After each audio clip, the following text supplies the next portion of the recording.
Friends, మనం ఒక house నిర్మిస్తున్నప్పుడు ఒక వాటర్ సంప్ లేదా సెప్టిక్ ట్యాంక్ లాంటివి నిర్మిస్తూ ఉంటాము. అయితే ఇవి లీకేజ్ కాకుండా మనం ఎటువంటి జాగ్రత్త తీసుకోవాలి, తర్వాత ఈ ట్యాంక్ నిర్మించాలంటే ఎంత ఖర్చు అవుతుంది, ఈ వీడియోలో క్లియర్ గా ఎక్స్ప్లెయిన్ చేస్తాను.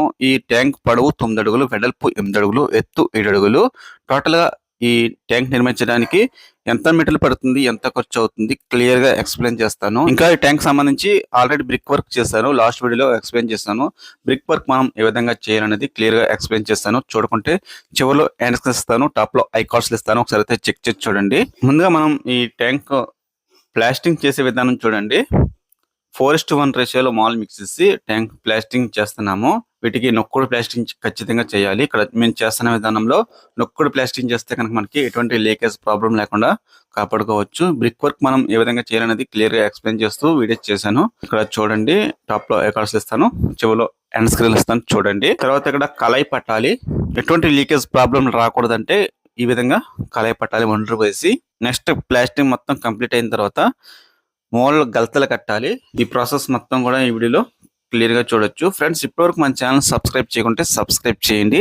ఫ్రెండ్స్, ఈ ట్యాంక్ నిర్మాణానికి టోటల్ గా ఎంత ఖర్చు అవుతుంది అనేది చూద్దాము. ఫస్ట్ మనం ఇటుకలు చూస్తే కనుక 2000 ఇటుకల వరకు పడుతున్నాయి.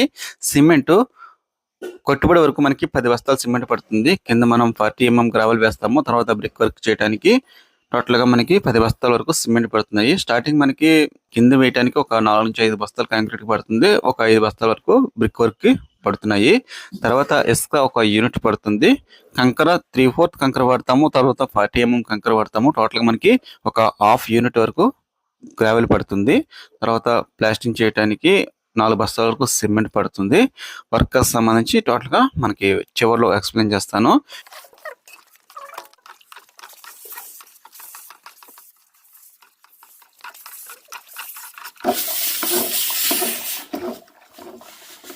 ఈ ట్యాంక్ నిర్మాణానికి టోటల్ గా ఏ మెటల్ పడుతున్నాయి, వాటికి ఎంత ఖర్చు అవుతుంది ప్రజెంట్ చూద్దాము.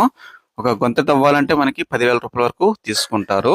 నెక్స్ట్ ఇటుక 2000 ఇటుక వరకు పడుతుంది. 14,000 రూపాయల వరకు ఖర్చు అవుతుంది. ప్రజెంట్ ఒక 1000 ఇటుక వచ్చేసి 7,000 రూపాయల వరకు తీసుకుంటున్నారు. 14,000 రూపాయల వరకు మనకి ఖర్చు అవుతుంది 2000 ఇటుకకి.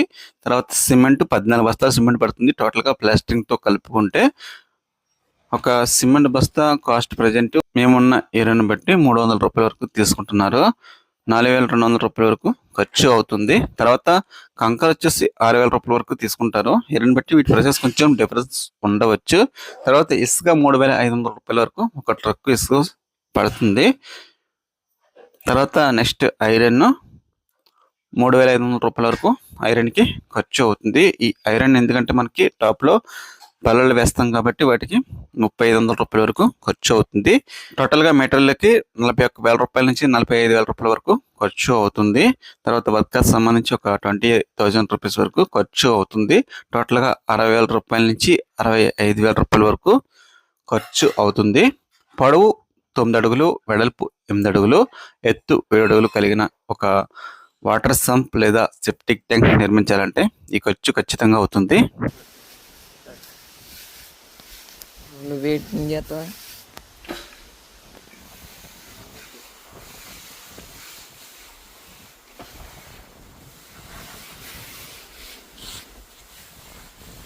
ఫ్రెండ్స్, ఫైనల్ గా ట్యాంక్ మీరు చూడొచ్చు ఈ విధంగా వస్తుంది. తర్వాత మనం కాంక్రీట్ బల్లలు వేసి వీటిని ఫిల్ చేస్తాము. తర్వాత మనం కాంక్రీట్ తో బల్లలు వేసి క్లోజ్ చేస్తాము. ఒకవేళ మీరు సెంటరింగ్ పెట్టి కూడా క్లోజ్ చేపించుకోవచ్చు. ఇంకొంచెం బడ్జెట్ ఎక్కువ అవుతుంది. ఇంకొక 5,000 రూపీస్ వరకు ఖర్చు ఎక్స్ట్రా అవ్వచ్చు. ఓకే ఫ్రెండ్స్, ఈ వీడియోలో ఎటువంటి డౌట్స్ ఉన్నా కామెంట్ చేయండి. ఇప్పటివరకు మన ఛానల్ సబ్స్క్రైబ్ చేయకుంటే సబ్స్క్రైబ్ చేయండి. Thank you so much.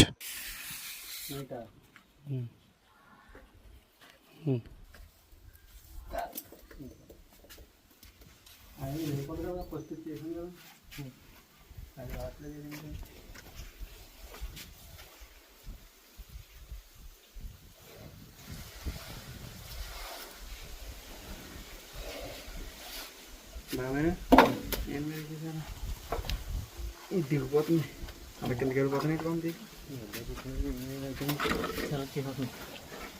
ఏమనుకోలేదు.